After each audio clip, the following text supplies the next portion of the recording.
মানুষ জন্মের পূর্বে সব মৃত্যু ছিল, একথা তো আজ বিজ্ঞান সম্মত কথা, বৈজ্ঞানিক সত্য কথা। মানুষ জন্মের আগে মৃত্যু ছিল। কিভাবে মানুষের উৎপত্তি কোত্থেকে এলো? কোরআনে কারীম তা পরিষ্কার করে বলছে। তোমাকে কিভাবে সৃষ্টি করেছে তুমি দেখো।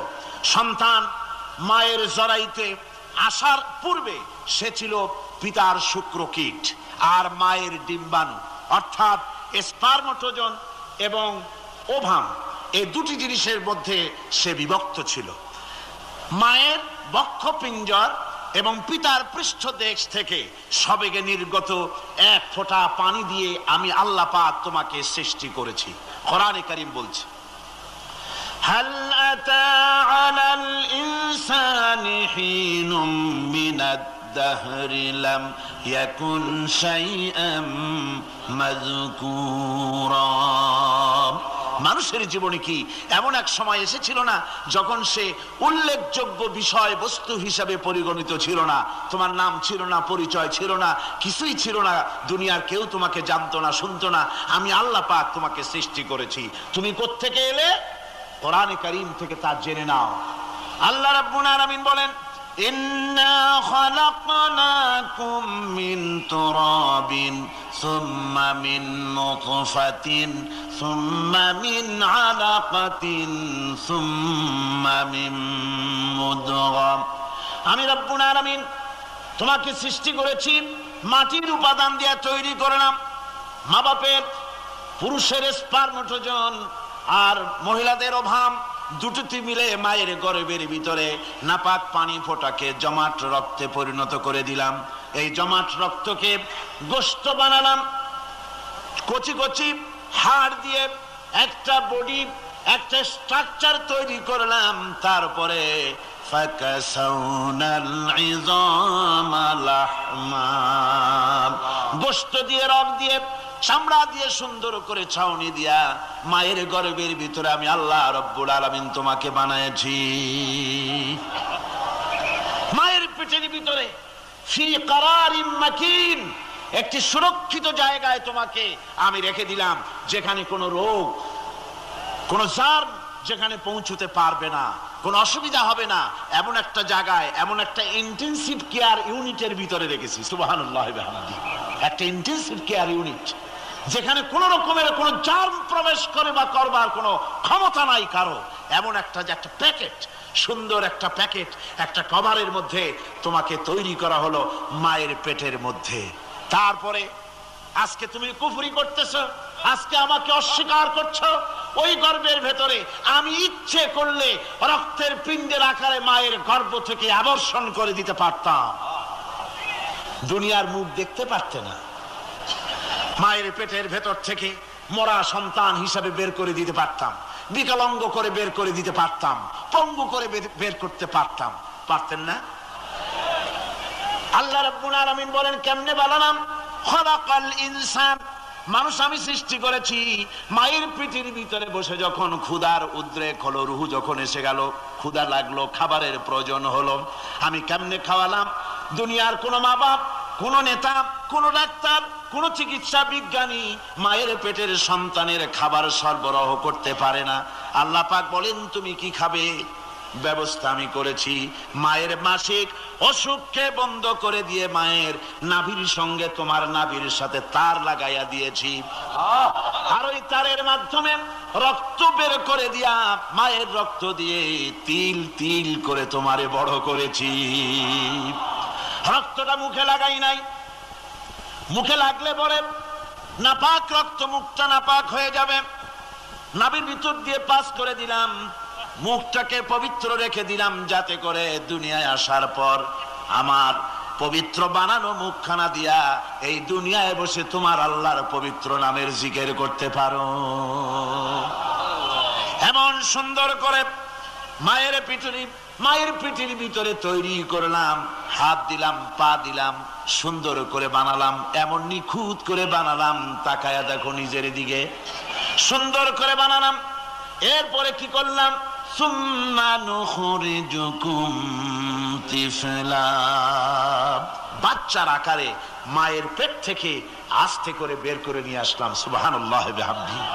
আস্তে করে মায়ের পেট থেকে নিয়ে এসেছি পৃথিবীর বুকে। পৃথিবীতে যখন আসলে তখন তোমার অবস্থাটা কি ছিল? ক্ষুধার যন্ত্রণায় যদি মরেও যেতে, কান্দা ছাড়া ভাষা নাই। ভাষা আছে? কোন হুঁশ ছিল আমাদের? কোন জ্ঞান ছিল? আল্লাহ রাব্বুল আলামিন বলেন, আল্লাহু আখরাজাকুম মিন বুতুনি উম্মাহাতিকুম লা তা'লামুনা শাইআ। মায়ের গর্ভ থেকে এমন অবস্থায় বের করে এনেছি যখন তোমার কোনো হুঁশ নাই, জ্ঞান নাই, কথা বলতে পারো না, পায়খানার ভিতরে পড়ে থাকো, ট্যা ট্যা করে কান্দা ছাড়া পথ নাই, পানির পিপাসায় গলা শুকায় যায়, কান্দা ছাড়া পথ নাই, মনের তোমার মুখের কোনো ভাষা নাই কান্না ছাড়া। আমি তোমার এমন আল্লাহ, আমি তোমার এমন স্রষ্টা, আমি তোমার এমন রব। তোমার ভাষা নাই বলে মায়ের কলিজার ভেতরে আমি তোমার প্রতি এক দুর্বিনীত মহব্বত পয়দা করে দিয়েছি। তোমার কান্না তোমার মায়ের বুকের মধ্যে শেল বিঁধে যায়। তুমি যখন কাঁদো, কান্নার আওয়াজ যখন মায়ের কানে চলে যায়, হাজারো কাজ ফেলে মা দৌড়াইয়া বাচ্চারে কোলে নেয়। কি খাবে কেউ তৈরি করে না। আল্লাহ রাব্বুল আলামিন বলে, বান্দারে, দুনিয়ায় আসার আগে তুমি কি খাবে, খাবারের বন্দোবস্ত আমি আল্লাহ করেছি। আমি এমন স্রষ্টা, তুমি দুনিয়া আসার 6 মাস আগে তোমার মায়ের বুকের ওপরে তোমার খাদ্য গরম করে আমি আল্লাহ রিজার্ভ করে রেখে দিয়েছি। সেই খাদ্য শুধু খাদ্য নয়, রোগের প্রতিষেধক, এটা ওষুধ। আজ বিজ্ঞানীরা, চিকিৎসা বিজ্ঞানীরা বলছেন, মায়ের দুধ সন্তানের খাদ্যের, মায়ের দুধের চাইতে কোনো বিকল্প কিছুই নাই। সন্তান পৃথিবীতে এলে মায়ের প্রথম দুধটা, গ্রামে গঞ্জে অশিক্ষিত এলাকায় প্রথম দুধটা ফেলে দেয়।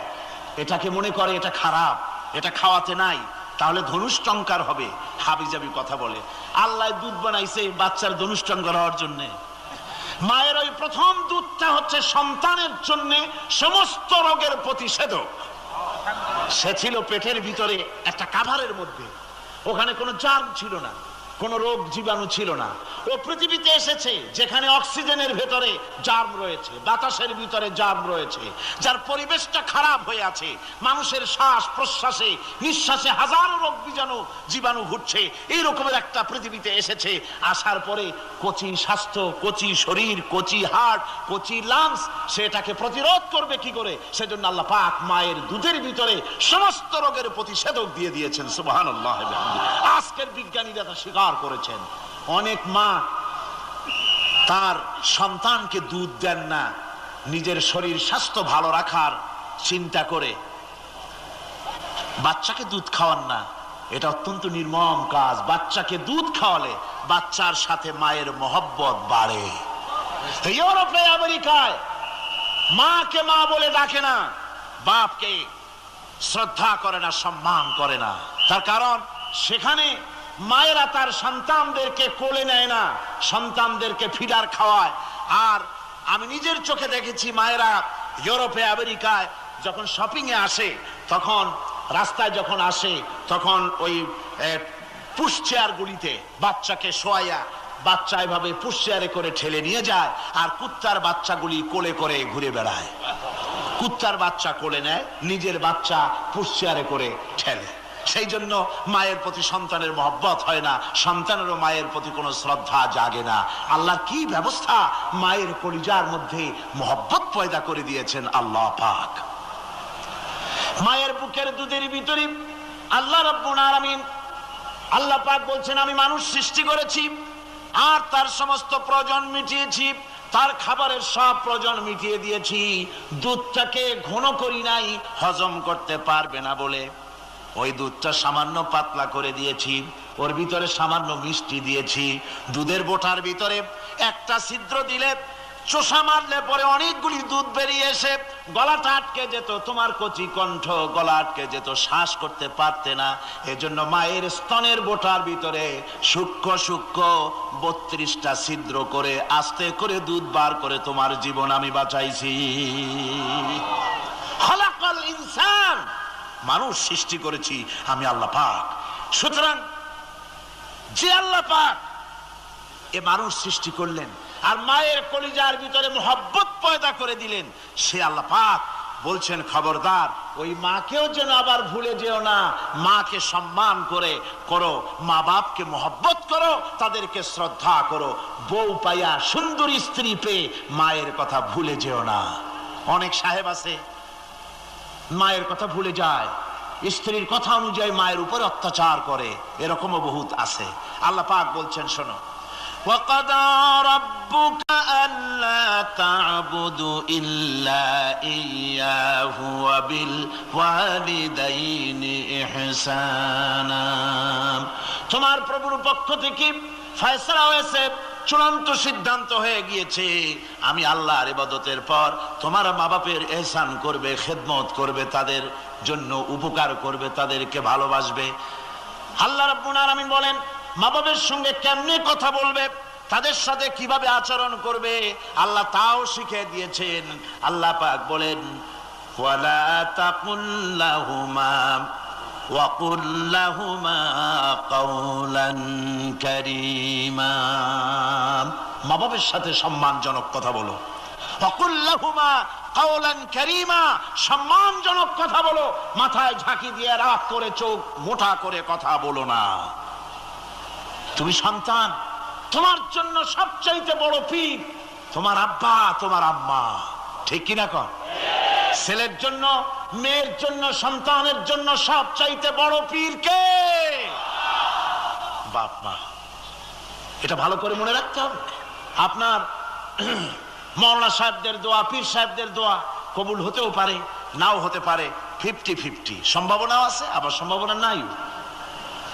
কিন্তু মা বাবার দোয়া কবুল হবে 100% সিউরিটি রয়েছে। রাসূলুল্লাহ বলেছেন 3 জনের দোয়া কবুল হবে, মুস্তাজাবুদ দাওয়াত। কয়জনের দোয়া কবুল হবে? আল্লাহ রাব্বুল আলামিনের হাবিব বলেন 3 জনের দোয়া কবুল হবে আল্লাহর দরবারে। তার মধ্যে একজন হলেন মাজলুম ব্যক্তি, যে ব্যক্তি অত্যাচারিত, যে ব্যক্তি মুসাফির, প্রবাসী, তার দোয়া কবুল হবে। আর মা বাপ যদি সন্তানের জন্য দোয়া করে, ওই দোয়া আল্লাহ রাব্বুল আলামিনের দরবারে মঞ্জুর হয়ে যায়। আল্লাহ রাব্বুল আলামিন মা বাপ সম্পর্কে বলেন, মা বাবের জন্য আমার কাছে দোয়া করবি বান্দারা, আমার কাছে দোয়া করবি। দোয়াটা আল্লাহ পাক শিখাচ্ছেন, রব্বিরহামহুমা কামা রব্বায়ানি সগীরা। পড়েন সবাই, রব্বিরহামহুমা কামা রব্বায়ানি সগীরা। একটু জিকির করেন লা ইলাহা, একটা ফ্যান আনতে হবে, মাস্ক। লা ইলাহা ইল্লাল্লাহ, লা ইলাহা ইল্লাল্লাহ, লা ইলাহা ইল্লাল্লাহ, লা ইলাহা ইল্লাল্লাহু মুহাম্মাদুর রাসূলুল্লাহ।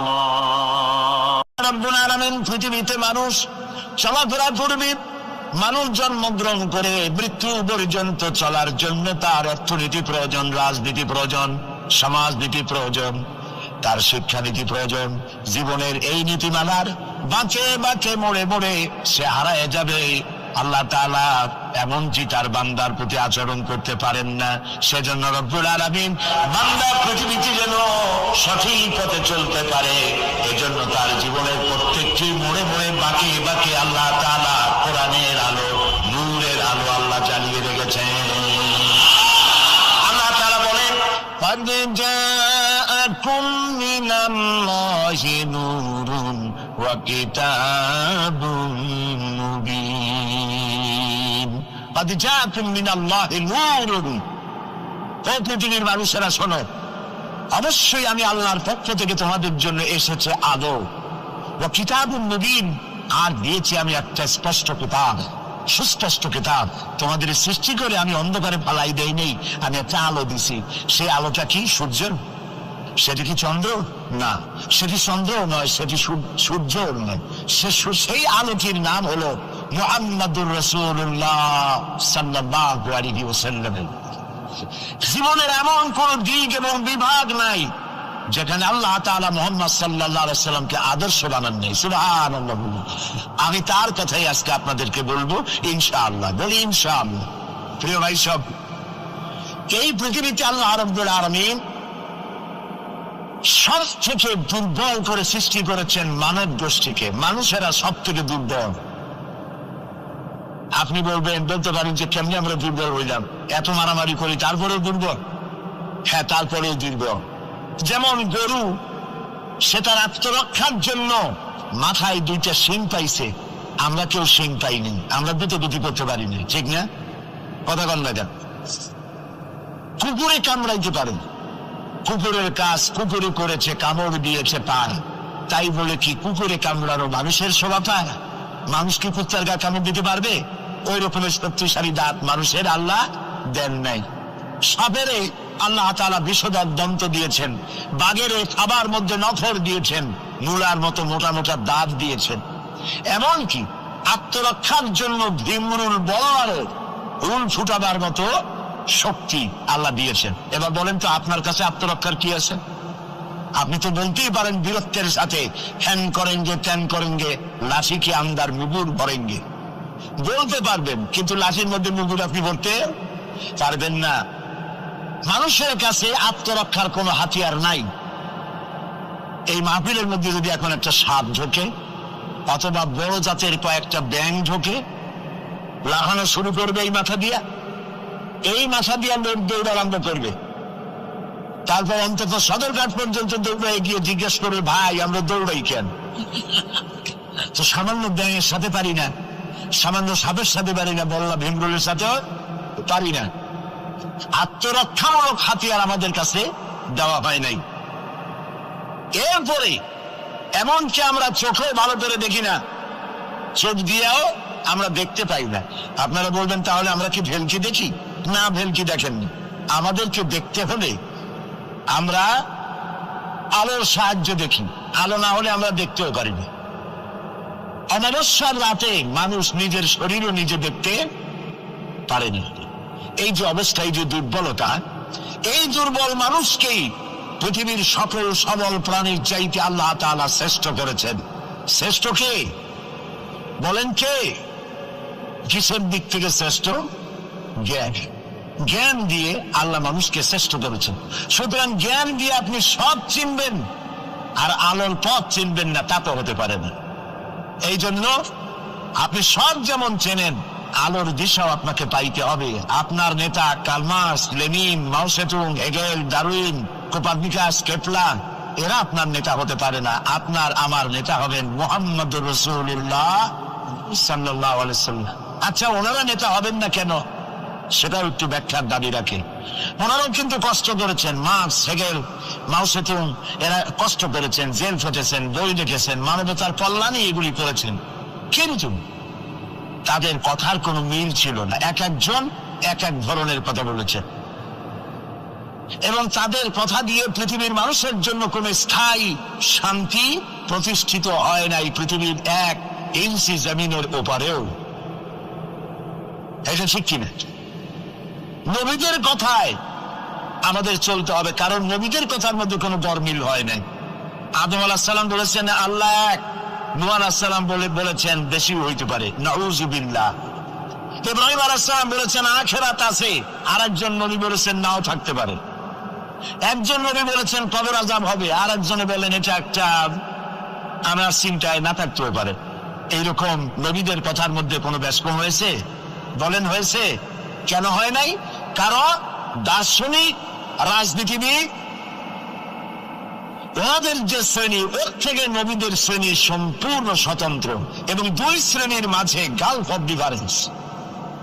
দার্শনিক এবং রাজনীতিবিদরা তারা কথা বলেন নিজস্ব মন মস্তিষ্ক প্রসূত জ্ঞান দিয়ে, আর নবীরা কথা বলেন আল্লাহর জ্ঞান দিয়ে। এই জন্য পৃথিবীতে যত নবী এসেছেন সমস্ত নবীদের স্লোগান ছিল একটা। কয়টা ছিল? আদম আলাইহিস সালাম থেকে নিয়ে শুরু করে মুহাম্মাদুর রাসূলুল্লাহ সাল্লাল্লাহু আলাইহি ওয়াসাল্লাম পর্যন্ত যত নবী আল্লাহ পৃথিবীতে পাঠিয়েছেন সমস্ত নবীদের স্লোগান একটাই ছিল, লা ইলাহা ইল্লাল্লাহু মুহাম্মাদুর রাসূলুল্লাহ। মুহাম্মদুর রাসূলুল্লাহ নবী করিম সাল্লাল্লাহু আলাইহি ওয়াসাল্লামের সময় রয়েছে। আর বাকি সমস্ত নবীর সময় স্লোগান একটাই ছিল, লা ইলাহা ইল্লাল্লাহ। কোনো বেশ কম নাই, সব নবীরা এক কথা বলেছেন। কারণ নবীরা যে কথা বলেছেন সমস্ত কথা আসছে একটা অফিস থেকে। কয়টা অফিস? এবার বলেন তো অফিসটার নাম কি? কার অফিস? আল্লাহর অফিস। এবং একজন মেসেঞ্জার সমস্ত নবীদের কাছে আল্লাহর মেসেজ বহন করে নিয়ে এসেছেন, সেই আল্লাহ কর্তৃক নিয়োগ প্রাপ্ত অথেন্টিক জেনুইন যিনি রাসূল ছিলেন, বার্তাবাহক ছিলেন, স্পেশাল মেসেঞ্জার ছিলেন, তার নাম কি? সুবহানাল্লাহ। পৃথিবীর সবচাইতে বেশি মর্যাদা এবং সব থেকে বেশি সুন্দর করে আল্লাহ তাআলা তাকে এই পৃথিবীতে পাঠিয়েছেন। তিনি যখন পৃথিবীতে আসলেন, পৃথিবীটা কি ছিল? চুরি, ডাকাতি, জিনা, ব্যভিচার, হত্যা, ধর্ষণে ভরপুর মরাজাতি। ওই যে বলেছিলাম মরাজাতি, এই মরাজাতিটারে কেমনে জিতে বানানো যায়? রাসূলুল্লাহ সেই চেষ্টা করলেন। 40 বছর বয়স ফেরা পাহাড় থেকে নেমে এনে কবি বলছেন, উতর কর গারে হেরা সে সুয়ে কওম আয়া, উতর কর গারে হেরা সে সুয়ে কওম আয়া, और नस्खे किमिया साथ लाया। হেরা পাহাড় থেকে নবীজি নেমে এলেন, সাথে আনলেন পরশ পাথর। নাম কি? কোরআন। হেরা পাহাড় থেকে নেমে আসলেন, হাতে আনলেন পরশ পাথর। এই পরশ পাথরের ছোঁয়া যখন লাগলো, ওমরের মতো পাথর সোনার টুকরা হয়ে গেল। সুবহানাল্লাহ। যারা ছিল নারী জাতির ইজ্জত, সতীত্ব, সম্ভ্রমের জম, তারা হয়ে গেল নারী জাতির পাহারাদার। সুবহানাল্লাহ বলুন। কোরআন মরা জাতিকে জিন্দা করছে। আহারে কপাল, সেই কোরআন শরীফ দিয়ে তাবিজ দেখি আমরা। আরে বাবা, বাংলাদেশে ইমদাদিয়া লাইব্রেরি, ওসমানিয়া লাইব্রেরি, কতগুলি লাইব্রেরি হয়েছে চকবাজার এলাকায়। আমি তাদেরকে অনুরোধ করব, আপনারা এই আকামটা কখনো করবেন না। ভালো কাজটা করতেছেন, বইপত্র ছাপেন, কিন্তু কোরআন শরীফের মধ্যে আপনারা তাবিজ ঢুকাইছেন। তাদের লেখা, তাদের ছাপানো কোরআন শরীফের মধ্যে দেখা যায় সূরা ইউসুফের নকশা, সূরা মরিয়মের নকশা, সূরা মায়েদার নকশা, ইয়াসিনের নকশা, এবং লেখা আছে এই নকশা ব্যবহার করলে মাথা ভালো হবে, ওই নকশা ব্যবহার করলে বিয়ে হবে তাড়াতাড়ি, এই নকশা ব্যবহার করলে তাড়াতাড়ি বাচ্চা হবে। কোথায় পেয়েছি? কোরআন শরীফ তাবিজের জন্য নাজিল হয় নাই, বিশ্বাস করুন মুসলমান। সুতরাং নকশা আঁকায়া কোরআন শরীফে ছাপানো আল্লাহর কালামের সাথে বেয়াদবি। যারা এই কাজটি করছেন, আমি তাদেরকে অনুরোধ করি, আল্লাহর রাস্তায় এই কাজ বন্ধ করে দিন, তওবা করুন। কোথায় পেলেন? সূরার কতগুলি নকশা বানাইছেন, 577, 1372, 1940। এদিকে কেমনে হইল সূরা ফাতিহা? বিসমিল্লাহ বানাইছে 786। এটা তো আপনারা সকলেই জানেন, ঠিক না? বিসমিল্লাহ উদ্দিন লেখে কেনা 786, কপালে যা আছে হোক। প্রিয় ভাই সব, 10 লক্ষ বার যদি 786 লেখেন, একবার বিসমিল্লাহ সমান হবে না। বিসমিল্লাহর মধ্যে 19টা অক্ষর আছে। কয়টা? আর আল্লাহ রাসূল কি বলেছেন? আল্লাহর নবী বলেছেন, কোরআনে কারীমের প্রত্যেকটি অক্ষরে যখন পড়বে বান্দা 10টা করে নেকি হবে। বিসমিল্লাহির রহমানির রহিম পড়েন আমার সাথে, বিসমিল্লাহির রহমানির রহিম। রাসূলুল্লাহর ওয়াদা অনুযায়ী আমার সাথে যখনই পড়লেন বিসমিল্লাহির রহমানির রহিম, একটা অক্ষরে 10, 19টায় 190টি নেকি আমাদের আমলনামায় লেখা হয়ে গেছে। কাজে এই নকশা দিয়ে যারা তাবিজের ব্যবসা করে, কিয়ামতে অবশ্যই আসামি হতে হবে। যারা কোরআনকে তাবিজের কাজে ব্যবহার করেছেন, আল্লাহর কাছে দায়ী হতেই হবে। কারণ মানুষকে আপনারা বোঝাতে চেষ্টা করেছেন কোরআন তাবিজের কিতাব। অথচ কোরআন এসেছিল একটি সমাজ, একটি রাষ্ট্র বিপ্লব করার জন্য।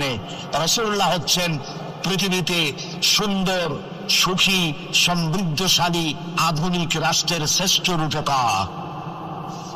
এবং এই কোরআন দিয়ে তিনি এমন এক রাষ্ট্র বিনির্মাণ করেছিলেন যেখানে চুরি ছিল না, ডাকাতি ছিল না, জেনা ছিল না, ব্যভিচার ছিল না, হত্যা ছিল না, ধর্ষণ ছিল না, সন্ত্রাস মুক্ত সমৃদ্ধি একটি সুখী সমাজ তৈরি করেছিলেন নবী করিম সাল্লাল্লাহু আলাইহি ওয়াসাল্লাম। প্রিয় ভাই সব, বড় আফসোস লাগে সেই কোরআনে শুধু চুমাই খাই, বুকেই লাগাই, আর এই কোরআন শরীফ নিয়ে আমরা কাজে লাগাইতে পারলাম না। এটা ঠিক কিনা? কোরআনকে কাজে লাগাইতে পারছি? পারি নাই। কোরআন শরীফ খালি ঝুলে ঝুলে পড়ি। দেখেন, রমজান মাসে আমাদের দেশের লোকেরা দেখতে পারে, ভাই তোমার বাড়ি কি হয়েছে জানি না, আমার পুতের বউ 7 খতম, আমার মেয়ে ক্লাস 9-এ পড়ে, ও 3 খতম, ওর মায় 13 খতম, আর আমি নিজে এমনি খতম। আপনি প্রতিযোগিতা করে কোরআন শরীফ খতম করবেন, এই জন্য নাযিল হয়েছে কোরআন শরীফ। আপনি কি বিশ্বাস করেন? কোন সাহাবী সূরা বাকারা শেষ করতে সময় লেগেছে 2 বছর 3 বছর। কেন পড়তে পারতেন না? কিনা সময় লাগলো কেন? এই জন্য সময় লেগেছে। এক একটি আয়াত তারা তেলাওয়াত করেছেন, শুনতেছেন কথা? এক একটি আয়াত তেলাওয়াত করেছেন, অর্থ বুঝেছেন, ব্যাখ্যা বুঝেছেন, জীবনের উপরে আমল করেছেন, এরপর আরেকটা আয়াত পড়েছেন, বুঝেছেন, আমল করেছেন, তারপরে আরেকটা পড়েছেন। এইরকম করে করে কোরআন তেলাওয়াত করে জীবনের উপরে আমল করার পর সাহাবীরা যখন রাস্তা দিয়ে হাঁটতেন, মানুষেরা দেখতো যেন কোরআন হেঁটে যাচ্ছে। আরে আজ পৃথিবীতে আমরা মায়ের খাবো না কেন? আমি তো বলি বুশের মতো আরো 2-4টা বুশ আসা দরকার। মাইল আমাদের খাওয়াই দরকার। দুনিয়ার সব জাতি চেনা যায়, মুসলমান চেনা যায় না। প্রিয় ভাই সব, নবী করিম সাল্লাল্লাহু আলাইহি ওয়াসাল্লাম এই পরশ পাথর নিয়ে আসলেন। ওমর আসতেন রাসূলকে হত্যা করতে। চিন্তা করেন, নবী হত্যা করতে আসে, কত বড় জাহেল সেই ওমর। আর ওমর ছিলেন কি হইলেন বলেন? গিয়ে সোনা ডায়মন্ড হয়ে গেলেন। আল্লাহু আকবার বলেন। আমার রাসূল বললেন, আমার পরে লা নবিয়্যা বাদি ওয়ালা রাসূলা, আমার পরে নবীও হবে না, রাসূলও হবে না। কিন্তু আমার পরে যদি আল্লাহ কাউকে নবী বানাতেন, ওমর অবশ্যই নবী হয়ে যেতেন। আল্লাহু আকবার। প্রিয় ভাই সব, ওমর রে জাহালাত থেকে কয়লার খনি ছিল ওমর, সেখান থেকে ডায়মন্ড বানাই দিল আল্লাহ তাআলা। কি দিয়ে বানাইলেন? কোরআন। আমরা কিন্তু এর কাছেও যাইতে পারলাম না, খালি সুমা দিলাম আর তাবিজ বানাই গলায় ঝুলাইলাম। এই কোরআন শরীফ আমরা একটা কাপড় দিয়ে পেঁচাই রাখি। আমাদের ঘরে কাপড় দিয়ে কোরআন অনেকের বাড়িতে পেঁচানো আছে, আছে না? এই কাপড়টা যদি মাটিতে পড়ে যায়, যদি তাও লাগে, তাহলে আমরা আটকে উঠি, ঠিক না? কাপড়টা উঠাই কি করি? সুমা দিই। একটা কাপড় আটকে কিছু না, এখানে তো টেবিলেও কাপড় আছে, আমার পায়ের তলেও কাপড় আছে, আমার পরনেও কাপড় আছে, ঠিক না? আপনাদের আছে না? তো এগুলো পাও লাগবে, তো আমি আটকে উঠি না। কোরআন শরীফের সাথে যে কাপড়টা ছিল ওটা পড়ে গেলে পাও লাগলে আটকে উঠি, এবং অপরাধ বোধের সৃষ্টি হয়, ঠিক কিনা? কেন হয়? কারণ এই কাপড়টা কোরআনের সাথে কিছুদিন জড়ানো ছিল। কয়েকটা দিন কোরআনের সাথে জড়িয়ে থাকার কারণে একটা কাপড়ের টুকরার ইজ্জত যদি বাড়ে, ইজ্জত যদি বেড়ে গেল, যাদের জন্য কোরআন নাজিল হইল ওদের ইজ্জত বাড়লো না। আমাদের ইজ্জত বাড়ছে। আমাদের ইজ্জত যদি বাড়বে, তাহলে ইরাকে বুশেরা আমাদের মারে কেন? আমাদের ইজ্জত যদি বাড়ে, তাহলে শ্যারন প্যালেস্টাইনে আমাদের মারে কেন? আমাদের ইজ্জত যদি বাড়ে, তাহলে কাশ্মীরে ভারতের কাফের সরকার আমাদের মারে কেন? আলজেরিয়ায়, বসনিয়ায়, চেচনিয়ায়, এরিত্রিয়ায়, সারা পৃথিবীতে আমরা মার খাচ্ছি। তাহলে কি এই কথা বুঝবো যে কোরআন থাকবে যে জাতির কাছে, কোরআনের কারণেই তারা মার খাবে? আল্লাহ কি বলে শুনি। আল্লাহ রাব্বুল আলামিন বলেন, তাহা মা আনজালনা আলাইকাল কুরআনা লিতাশকা। ও নবী, কোরআন আমি এই জন্য নাজিল করি নাই যে কোরআন আপনাকে ভাগ্য বিপর্যস্ত করে দেবে, হতভাগ্য বানায় দেবে। কোরআন এই জন্য নাজিল করি নাই। কোরআন নাজিল করেছে এই জন্য কোরআনের ধারক বাহক যারা হবে তারা শাসিত হবে না, গোটা বিশ্বকে তারা শাসন করবে। এই জন্য এসেছিল কোরআন, কারণ কোরআন দিয়ে শাসন করলেই মানুষেরা নিরাপত্তা পাবে। নারীর অধিকার কে দিল? এই কোরআন দিয়েছে। শ্রমিকের অধিকার কে দিল? এই কোরআন দিয়েছে। কৃষক, মজুর, সাদা এবং কালো মানুষের ব্যবধান কে দূর করলো? এই কোরআন করেছে। সুবহানাল্লাহ। এই কোরআনের মধ্যে কি কি আছে? এর মধ্যে রাজনীতি আছে, অর্থনীতি আছে, সমাজনীতি আছে, দর্শন আছে, এর মধ্যে পররাষ্ট্রনীতি আছে, পররাষ্ট্রনীতি আছে। বিজ্ঞান আছে বলে এ কোরআন বিজ্ঞানের বই নয়। ইতিহাস আছে বলে এ কোরআন ইতিহাসের বই নয়। রাজনীতি আছে বলে এটা রাজনীতির কিতাব নয়। অর্থনীতি আছে বলে এটা অর্থনীতির কিতাব নয়। তাহলে প্রশ্ন হবে এটা কি? এটা হচ্ছে মানুষের জীবন পরিচালনার জন্য যত নীতি প্রয়োজন, সমস্ত নীতির মূল নীতি যে কিতাবে লেখা হয়েছে সেই কিতাবের নাম আল কোরআন। প্রিয় ভাই সব, নবী করিম সাল্লাল্লাহু আলাইহি ওয়াসাল্লাম কে আল্লাহ তাআলা এজন্য পাঠান নাই যে তিনি আর তার সাহাবীরা মসজিদে বসে বসে আল্লাহ আল্লাহ করবেন আর রাষ্ট্র চালাবে ফেরাউন আর নমরুদেরা, রাষ্ট্র চালাবে আবু জাহেলের গোষ্ঠীরা, হাসি খুজ্জা, নামাজ নাই, রোজা নাই, ঘুষখোর, মদখোর, এরা রাষ্ট্র চালাবে। এই জন্য ইসলাম আসে নাই। ইসলাম এসেছে রাষ্ট্র পরিচালনা করার অধিকার কোরআনে। কার? আল্লাহ রাব্বুল আলামিন বলেন, আলা লাহুল খালকু ওয়াল আমর ইনিল হুকমু ইল্লা লিল্লাহ। সৃষ্টি যার, আইন চলবে তার। সৃষ্টি যার, আইন চলবে তার। আলা লাহুল খালকু ওয়াল আমর, সৃষ্টি যার, আইন তারই চলবে। কারণ এই কোরআনের তো কোনো পরিবর্তন নাই। এটি সংবিধান, এটি কনস্টিটিউশন। আমাদের একটা কনস্টিটিউশন আছে, আছে না? কবে তৈরি হয়েছিল? 72-তে। 1972 সালে বাংলাদেশের সংবিধান রচিত হয়েছিল। আজকে 2004। 1972 থেকে 2004 এ পর্যন্ত আমার দেশের কনস্টিটিউশন অ্যামেন্ডমেন্ট, সংযোজন, বিয়োজন, পরিবর্তন, পরিবর্ধন ইত্যাদি হয়েছে নাকি হয়নি? কয়বার হয়েছে? 13 বার হয়ে গেছে। 13 বার হয়েছে আর 14 বার হবে খুব শিগগির। তাহলে স্বাধীনতার 32 বছরের ভিতরে যদি সংবিধান 14 বার পরিবর্তন হয়, সংশোধন হয়, এই রেশিও অনুযায়ী 100 বছর যদি যায়, তাহলে কন্দলের লোম বাঁচলে থাকবে কিছু? এটাও একটি সংবিধান। এটার নাম কি? সংবিধান, মানবতার সংবিধান। এটি শুধু মুসলমানদের জন্য নয়। কোন মুসলমান দাবি করতে পারবে না কোরআন একমাত্র আমার কিতাব? না। আল্লাহ তাআলা শুরুতেই বলে দিয়েছেন, হুদাল লিন-নাস, হুদাল লিল-মুত্তাকিন, হুদাল লিন-নাস, হাযা বায়ানুল লিন-নাস। পৃথিবীর সমস্ত মানব গোষ্ঠীর জন্য হেদায়েতের সর্বশেষ কিতাবের নাম কি? কোরআন শরীফ। প্রিয় ভাই সব, 1400 বছর বা 1000 বছর হয়ে গেছে কোরআনের বয়স। পরিবর্তন হয়েছে কয়বার? কয়বার হয়েছে? কিয়ামতের আগ পর্যন্ত আর কয়বার হবে? একবারও হবে না। কারণ এই কিতাব আসছে কার কাছ থেকে? আল্লাহর কাছ থেকে। তিনি নির্ভুল, তার কোনো ভুল নাই। আমার দেশের সংবিধান পরিবর্তন হয় কেন? এই জন্য হয়, যারা সংবিধান রচনা করেছিলেন ওনাদের কাছে ভবিষ্যতের জ্ঞান ছিল না। অতীতের অভিজ্ঞতার ভিত্তিতে বর্তমানকে সামনে রেখে সংবিধান রচনা করেছেন। আর যখন নতুন নতুন সমস্যা সামনে আসছে, তখন অতীতের অভিজ্ঞতা শেষ, নতুন অভিজ্ঞতা দিয়ে আবার পরিবর্তন করা লেগেছে। ঠিক কিনা? আল্লাহর কাছে কাল কয়টা? একটা। সেই কালটার নাম কি? মাশাআল্লাহ, আপনাদেরকে 100 দিলাম।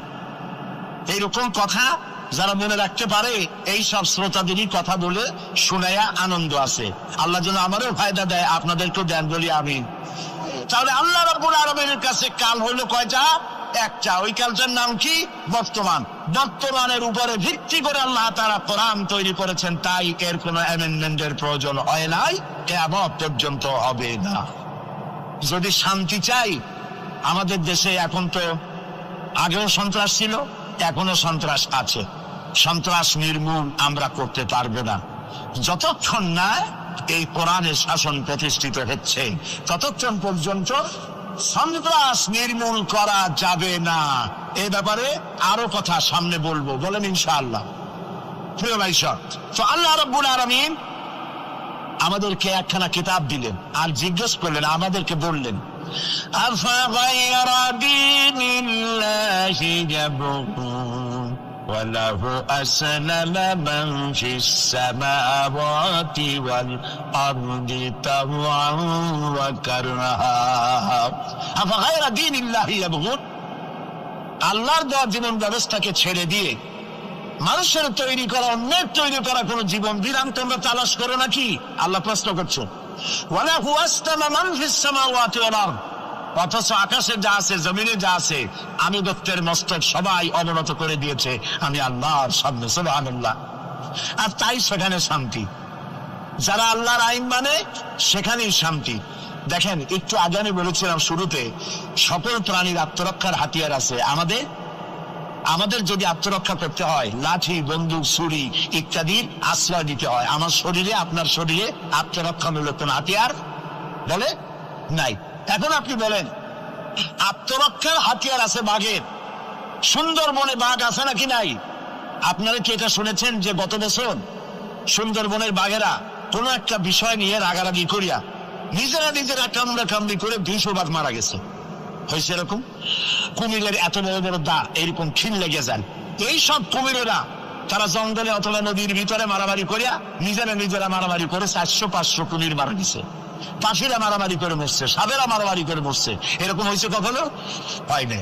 বরং আমি বলতে চাই, এই পৃথিবীতে বাঘে, সাপে, কুমিরে, হাঙ্গরে, সিংহে যত না মানুষ মেরেছে, মানুষেরা নিজেরাই তার থেকে 1,00,000 গুণে বেশি মানুষ মেরেছে।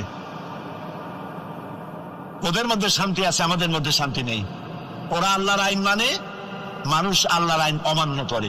আর সেই জন্যই মানুষকে অশান্তি পোহাতে হয়। এই অশান্তি থেকে বাঁচতে হলে পথ কি?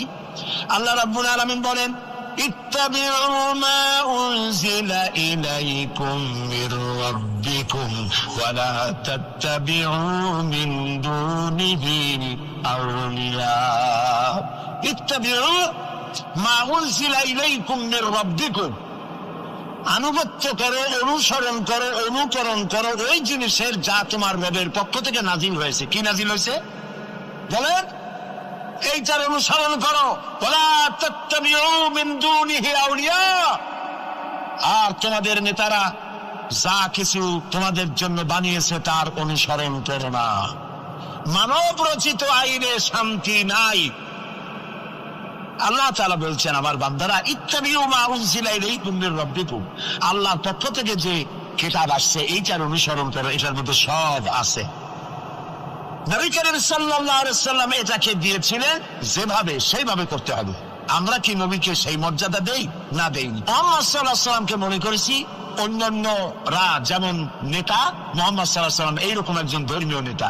কোরআন শরীফকে মনে করেছি বেদ, বাইবেল যেমন ধর্মগ্রন্থ, কোরআন ওইরকম একটা ধর্মগ্রন্থ। আমি আপনাদেরকে বলতে চাই, এই কোরআন একটি মুকাম্মাল নিজামে হায়াতের নাম। জীবনের সব কথা আল্লাহ তাআলা এখানে বলে দিয়েছেন। এই জন্য গতানুগতিক ভাবে ধর্মীয় পুস্তক নয়। আর মুহাম্মদ সাল্লাল্লাহু আলাইহি ওয়াসাল্লাম গতানুগতিক ভাবে কোন ধর্মীয় নেতা নন। তিনি হচ্ছেন আদর্শ, পৃথিবীর সব মানুষের জন্য আদর্শ নেতা, এক সফল রাষ্ট্রনায়ক, আল্লাহ রাসূল। সুবহানাল্লাহ। নবী করিম সাল্লাল্লাহু আলাইহি ওয়াসাল্লাম রাষ্ট্র প্রতিষ্ঠা করেছেন, ইসলামের রাষ্ট্র। তার বুনিয়াদ কি? ওয়াতাসিমু বিহাবিলিল্লাহি জামিআ ওয়া লা তাফাররাকু। ঐক্যবদ্ধভাবে আমার রজ্জুকে, আল্লাহর রশিকে মজবুত করে ধারণ করো। কে বলতেছেন? আল্লাহ। নবী করিম সাল্লাল্লাহু আলাইহি ওয়াসাল্লাম যে রাষ্ট্র পরিচালনা করেছিলেন, সেখানে কোনো জাতি, বর্ণ ও আঞ্চলিকতাকে গুরুত্ব দেওয়া হয় নাই। সেখানে গুরুত্ব দেওয়া হয়েছে হাবলুল্লাহ। হাবলুল্লাহ মানে কি বলেন? আল্লাহর রশি। বলেন আপনারা, হাবলুল্লাহ মানে কি? আল্লাহর রশি। আল্লাহর রশি কি? এটাকে রশি বলা হইল কেন বলবো? সেটাকে রশি বলা হইল কেন? আমরা ছিলাম বেহেশতে। কোথায় ছিলাম? চলে গেছি কোথায়? ধরুন এটা একটা কুয়া, দুনিয়াটা কি? কুয়া। দেশটা থেকে পড়ে গেছি কুয়ার মধ্যে। এখন কুয়ায় পতিত মানুষ উঠাবার জন্য সব থেকে ভালো কি? বাঁশ। কুয়ায় পতিত মানুষ উঠাবার জন্য কোন জিনিস সব থেকে ভালো? রশি। আল্লাহ তাআলা কোরআন নামক একটা রশি ফেলাই দিলেন। পড়ে গেছে দুনিয়ায়। আমি চাই তোরা আবার তোদের হারানো বাড়িতে ফিরে আয়। এখন এটা রশি আল্লাহ ভালাই দিলেন। কুয়ার মানুষ উঠাবার জন্য রশি সব থেকে ভালো, তবে রশির দুইটা শর্ত লাগবে। শর্ত কয়টা? দুইটা। এক নম্বরের শর্ত হলো রশি যেন পচা পাটের দড়ি না হয়, তাহলে পরে নিচে যারা ছিঁড়ে পড়বে উপরে যে টান দিয়ে উঠাইতে যাবে, ছিঁড়া গিয়া প্রতিত মানুষের দাঁতটা ছিল ওগুলো ভাঙিয়ে শেষ হয়ে যাবে। তাহলে দড়ি কি হইতে হবে? মজবুত। দুই নম্বরে যিনি ধরে টান দিবেন তার হাত হতে হবে মজবুত, তা না হলে পরে যত মানুষ ছিঁড়ে পড়বে ওই হাত থেকে যদি দড়ি ফসকে যায়, যাও চান ছিল তাও শেষ। উপরে ধরে আছেন কে? রশির অপর প্রান্ত। আল্লাহর রশি কি পচা পাটের দড়ি? এর থেকে মজবুত দড়ি আর আছে? এই দড়ির অপর প্রান্তে ধরেছেন কে? গোটা পৃথিবীর সব মানুষ একত্রিত হয়ে এই রশি ধরো। আল্লাহ তাআলা বলেছেন অপর প্রান্ত ধরে হারানো বাড়ি জান্নাতে ফিরাই দেব। নবী করিম সাল্লাল্লাহু আলাইহি ওয়াসাল্লামের এটাই ছিল তার রাষ্ট্র প্রতিষ্ঠার মূলনীতি। কোরআন ধরো, কোরআন বোঝো। এই কোরআন দিয়ে তিনি একটি বিচার ব্যবস্থা চালু করলেন কোরআন দিয়ে। রাসূলুল্লাহ এখন প্রেসিডেন্ট, রাসূলুল্লাহ এখন কি? প্রেসিডেন্ট। দেখেন বিচার কেমনে হচ্ছে। আল্লাহ রাব্বুল আলামিন কোরআনের আয়াত দিয়ে বিচার ব্যবস্থা কন্ট্রোল করে দিলেন। বিচারে কারো পক্ষপাতিত্ব করা যাবে না। ওয়াইযা হাকামতুম বাইনান নাসি আন তাহকুমু বিল আদল। আল্লাহ তাআলা বলেন তোমরা যখন লোকদের মাঝে বিচার করবে, সুষ্ঠু বিচার করবে, ভালো ফয়সালা করবে, সুবিচার করবে। আর বিজাতীয়দের ব্যাপারে, অমুসলিমদের ব্যাপারে বিচার করতে গিয়ে তাদের উপরে জুলুম করবে না। ওয়ালা ইয়াজরিমান্নাকুম শানাআনু কওমিন আলা আন তা'দিলু। বিচার করতে গিয়ে হিন্দু, খ্রিস্টান, বৌদ্ধ, মুসলমান না, এই চিন্তা করে অমুসলিমদের উপরে বিচার করবে না। বিচার করতে হবে সে বিচার যদি মুসলমানদের গায়ে লাগে তাও লাগুক, বিচার হতে হবে সুবিচার। প্রিয় ভাই সব, এই বিচারের ভিতরে জেনাকারের শাস্তি আছে। জেনাকারের শাস্তি কি হবে? চোরের শাস্তি কি হবে? আল্লাহ তাআলা বলে দিলেন আস-সারিকু ওয়াস-সারিকাতু ফাকতাউ আইদিয়াহুমা। চোর পুরুষ হোক আর নারী হোক, উভয়ের হাত কেটে দাও। কে আইনটা কার? চলে আল্লাহ তাআলার আইন। এই আইনকে কিছু কিছু লোক বলে এইটা নাকি বর্বর আইন, বলেন নাউযুবিল্লাহ। আল্লাহর আইনকে যদি কেউ বর্বর আইন বলে তার ঈমান থাকে? তার ঈমান তো নাই, থাকবে কি? আল্লাহ বলছেন হাত কেটে দাও। এখন যারা এটার বিরুদ্ধে তারা বলে কি জানেন? ওদের তো বলা হয় বুদ্ধিজীবী। কি জীবী? বুদ্ধিজীবী। আর বুদ্ধির ঠেলায় যত বুদ্ধিজীবী আছে বাংলাদেশে দেখবেন মাথায় কারো চুল নাই। বুদ্ধির জ্বালায় চুল টুল সব শেষ। চতুর্দিকে কিছু আছে স্টেডিয়ামের মতো, চতুর্দিকে দর্শক মাস্টারে খালি। এরা বলে কি? এরা বলে চোরের হাত কাটা আইন বর্বর আইন। হাত কাটলে ও তো গরিব মানুষ, চুরি করছে, হাতটা কাটলে ওর ছেলে মেয়ে না খাই মরবে, সবাই হবে ভিক্ষু। এটা তো আইন হলো? ওই বেটারা জানে না চোরের হাত কাটা আইন রাসূলুল্লাহর মুক্তি জিন্দেগিতে নাজিল হয় নাই। এই আইন নাজিল হয়েছে রাসূলুল্লাহ যখন মদিনায় প্রেসিডেন্ট। খাওয়া, পড়া, শিক্ষা, চিকিৎসা, বাসস্থানের গ্যারান্টি দেওয়া হয়ে গেছে। কারো খাবারের অভাব নাই, পড়ার অভাব নাই। এই সময় আয়াত নাজিল হলো। এখন তো যদি চুরি করে তাহলে বোঝা যাবে এটা তার পেশা অথবা নেশা। পেটের জ্বালায় তো চুরি করেনি। কাজে এখন যদি কেউ চুরি করে হাত কেটে দাও।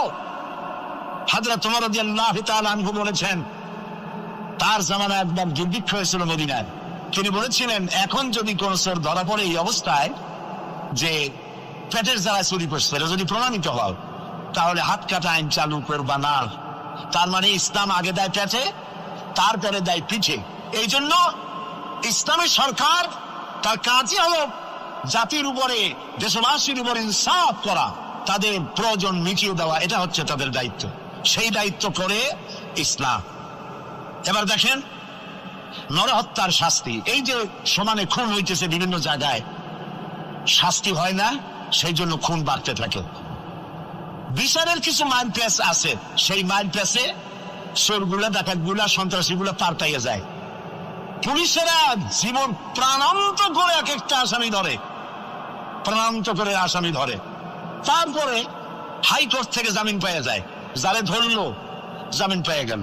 এখন তো সে পুলিশের নাকের ডগায় আঙ্গুল দিয়ে দেখা যায়, পাল্লা নামার আটকাইতে, ঠিক না? ইসলামের বিধান ভিন্ন।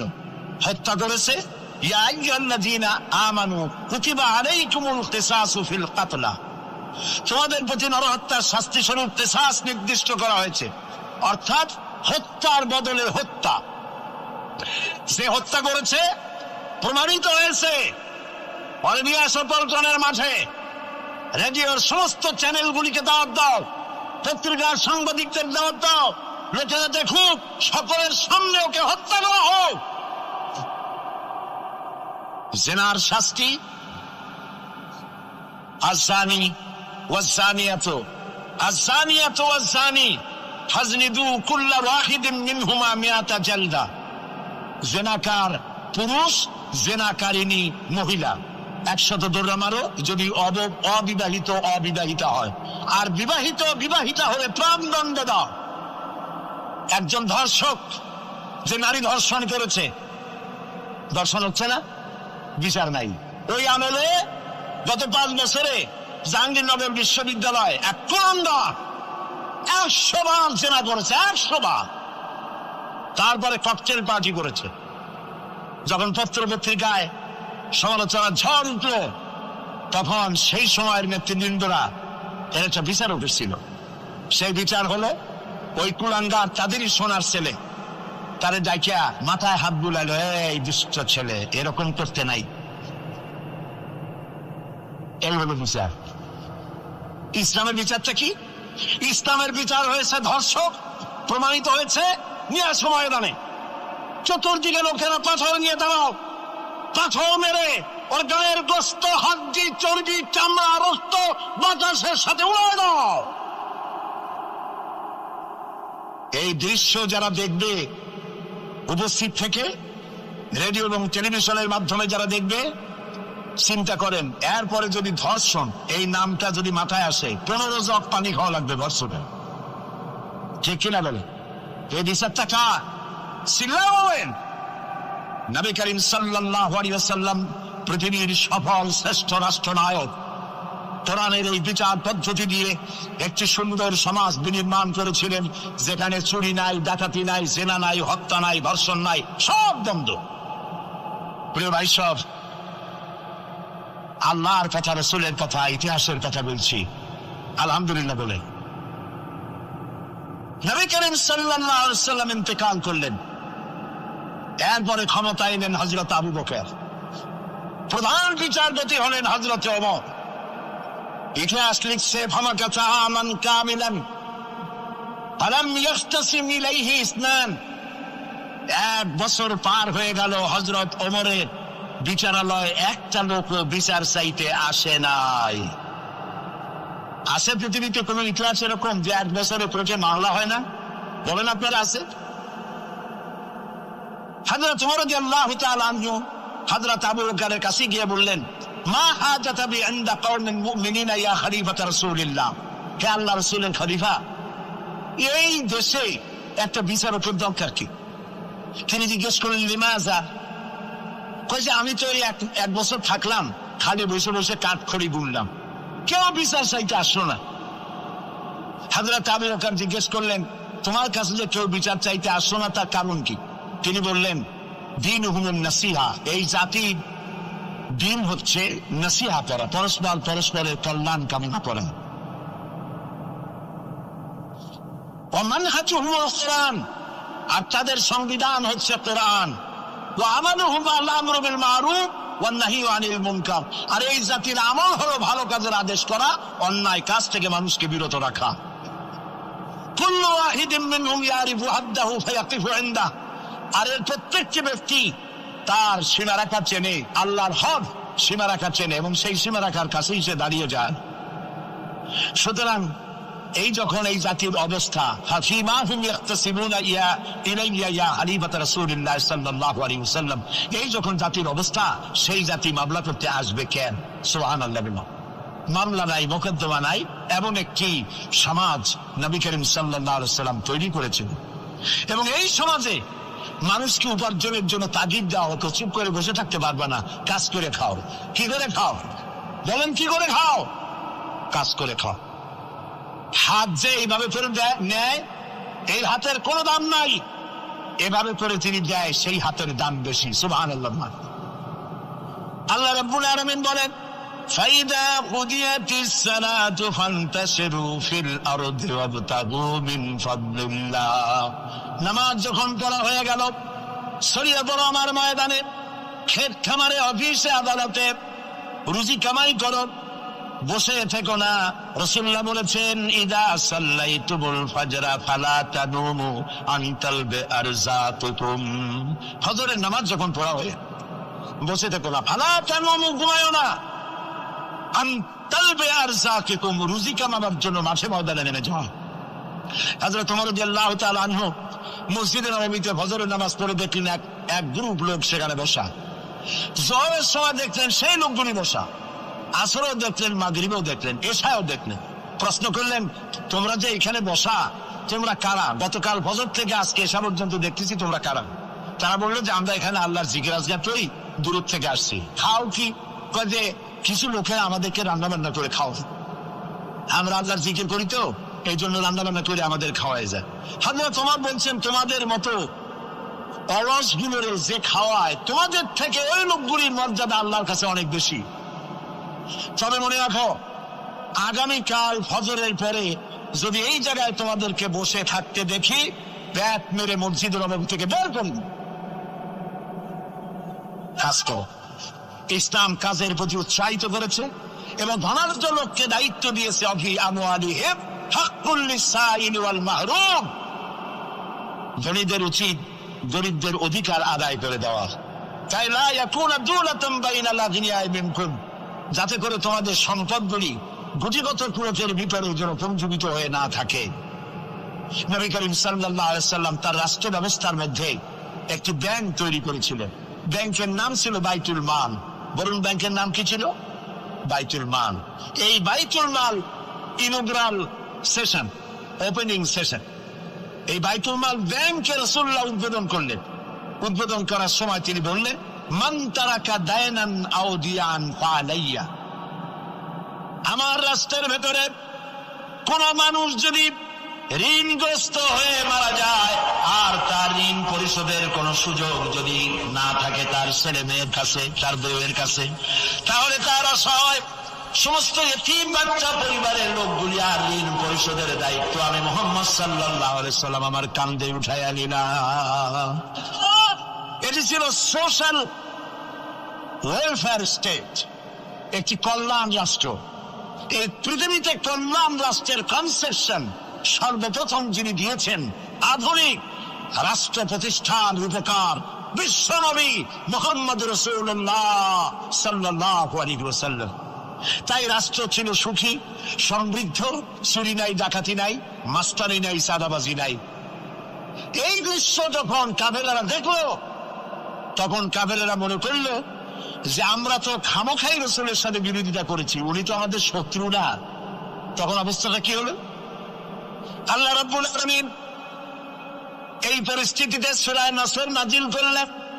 মদিনার শেষ জীবনে ইযা জাআ নাসরুল্লাহি ওয়াল ফাতহু, জানেন না এই সূরাটা?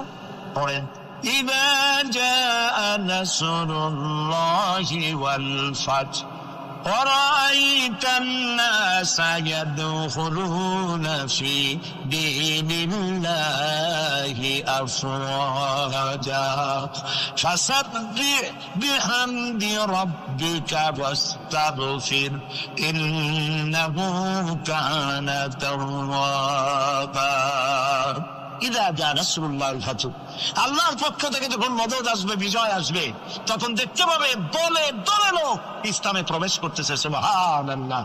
মদিনার জীবনের শেষ দিকে আর ভূখণ্ডে একটা কাফেরও ছিল না, সবাই পড়েছে লা ইলাহা ইল্লাল্লাহু মুহাম্মাদুর রাসূলুল্লাহ। সুবহানাল্লাহ। প্রিয় ভাই সব, এই ছিল ইসলামী রাষ্ট্রের রূপরেখা। রাসূলুল্লাহ বলেছেন, আমি তো চলে যাব, চিরকাল থাকবেন। তারাকতু ফীকুম আমরাইন লান তাদিল্লু মা তামাসসাকতুম বিহিমা কিতাবুল্লাহ ওয়া সুন্নাতু রাসূল। আমি চলে যাব, দুটো জিনিস তোমাদের জন্য রেখে গেলাম। বলেন কয়টা জিনিস? একটা হলো আল্লাহর কিতাব, আর একটা কি? সুন্নাতে রাসূল। এই দুইটা জিনিস রেখে গেলাম। মারিন দাঁত দিয়ে কামড়ে ধরো, তাহলে পৃথিবীতে তোমরা বিচ্ছিন্ন হবে না, ধ্বংস হবে না। সুবহানাল্লাহ। প্রিয় ভাই সব, নবী করিম সাল্লাল্লাহু আলাইহি ওয়াসাল্লাম দুটি জিনিস রেখে গেলেন। কয়টা রাখলেন বলেন? দুইটা। চেন চলে কয়টা লাইন দিয়া বলেন? দুইটা লাইন। দুইটা লাইনের উপরে ট্রেন চলে। ট্রেন কি? কতগুলি কম্পার্টমেন্ট, এর মধ্যে মানুষ বসে, মাল সামান নিয়ে মানুষ বসলো। চাকার দূরত্ব আর লাইনের দূরত্ব যদি সমান থাকে, তাহলে কমলাপুর থেকে ছাড়বে, চিটাগং চলে যাবেন আরামসে, সব বুঝে ঘুমাইতে ঘুমাইতে। ঠিক কিনা? বুঝলেন কথা? কিন্তু মাঝখানে যদি চাকাগুলো একটু সেরায় যায়, ফাঁক বেশি হয়ে যায়, অথবা লাইন যদি একটু দেখা হয়ে যায়, তাহলে ট্রেন কি চলবে? কি হবে? অ্যাক্সিডেন্ট হলে যাত্রীরা কি হবে? মারা যাবে, মালপত্র সব শেষ হয়ে যাবে। ঠিক না? সুতরাং এটা যেমন বুঝলেন, আমরা আজ ছিলাম বেহেশতে, আসলাম দুনিয়া। আল্লাহ রাব্বুল আলামিন এই দুনিয়াবাসীদেরকে জান্নাতে নিতে চান। সুবহানাল্লাহ বলেন। এই জন্য দুইটা লাইন করে দিয়েছেন। দুইটা লাইন রাসূলুল্লাহ পেতে দিয়ে গেলেন। একটার নাম হলো কোরআন, আর একটার নাম হাদিস। আর আপনার আমার দেহ, এই দেহগুলিকে ধরেন কম্পার্টমেন্ট, বগি, ট্রেনের বগি। এই বগি, এই ট্রেন, এই দেহ নামক বগিকে চালাবার জন্য কতগুলি চাকা দরকার। সেই চাকা হলো অর্থনীতির চাকা, রাজনীতির চাকা, সমাজনীতির চাকা, স্বরাষ্ট্রনীতির চাকা, পররাষ্ট্রনীতির চাকা। এই সব চাকাগুলি কোরআন হাদিস নামক দুইটা লাইনের উপরে যদি ছেড়ে দেন, কোরআন হাদিস অনুযায়ী যদি চালান, দেহ নামক গাড়ি দুনিয়া থেকে ছাড়বে, লাস্ট ডেস্টিনেশন আল্লাহর জান্নাতে চলে যাবে। আর যদি দেহ নামক এই গাড়িকে চালাতে গিয়া রাজনৈতিক চাকা যদি দৌড় দেয় ইংল্যান্ডের দিকে, সংস্কৃতির চাকা যদি দৌড় দেয় ভারতের দিকে, গণতন্ত্রের চাকা যদি দৌড় দেয় আমেরিকার দিকে, তাহলে দেহ নামক গাড়ির কি হবে? অ্যাক্সিডেন্ট অবধারিত। কথাটা কি বোঝা কঠিন না সহজ? সুতরাং আসুন, কোরআনের, আল্লাহ রসুলের বলা ওই কোরআন আর ওই হাদিস, এই দুইটা নিয়ে আমাদের জীবনকে পরিচালিত করতে চেষ্টা করি। এবং এই চেষ্টা ফলবতী হতে পারে পার্লামেন্টে। 1000 বছর ওয়াজ করে যা করতে না পারবেন, পার্লামেন্টে যদি কোরআনের পক্ষের লোকেরা মেজরিটি হয়, তাহলে 1000 বছর ওয়াজের তুলনায় একটা বিল পাস করলে অতি তাড়াতাড়ি তা হয়ে যায়। এই জন্য জনগণকে সেভাবে তৈরি হতে হবে, প্রস্তুতি নিতে হবে এবং বুঝতে হবে কোরআনের আইন ছাড়া সন্ত্রাস, দুর্নীতি নির্মূল হবে না, হবে না, হবে না।